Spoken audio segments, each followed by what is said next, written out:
Hey Pathfinders, Elise Boggs here bringing you this week's Marketplace Minute. Remember, Pathfinders exist to awaken marketplace leaders, visionaries, and world changers.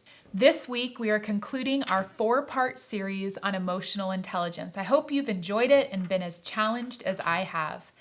For this week, we're going to focus on the 4th component, which is relationship awareness. And we all know that having good relationships allows us to get the results that we want, both personally and professionally.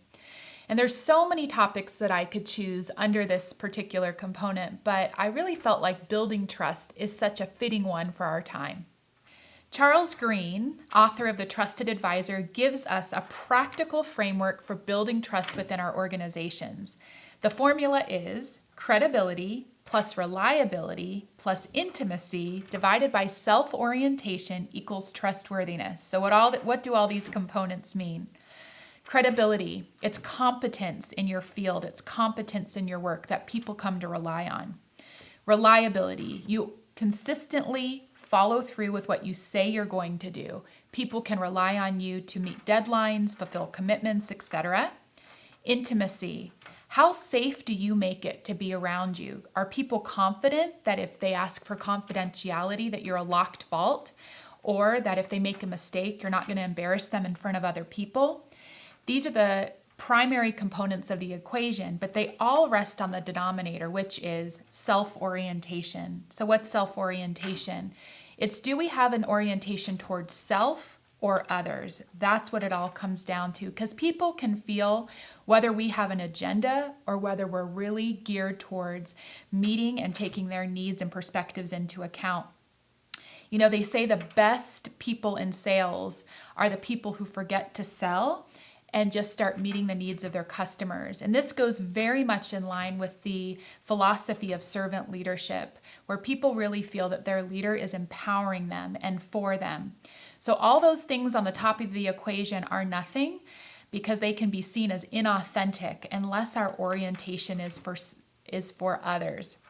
So I want us to think about building trust like a bank account. Every single interaction that we have is either a deposit or withdrawal. And there's going to be a day when you need to write a big check where you're going to have to really ask for trust from people.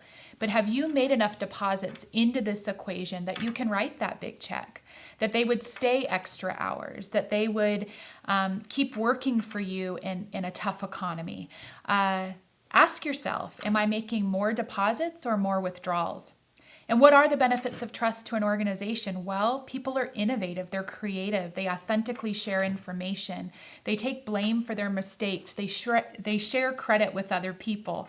There's so many benefits to building trust. It's the bedrock and foundation of every relationship, every team, every organization. So this week, what I want you to assess is, where do you fit into this equation? Look at the different components. Am I credible? Am I reliable? Do I create a safe space for people through intimacy?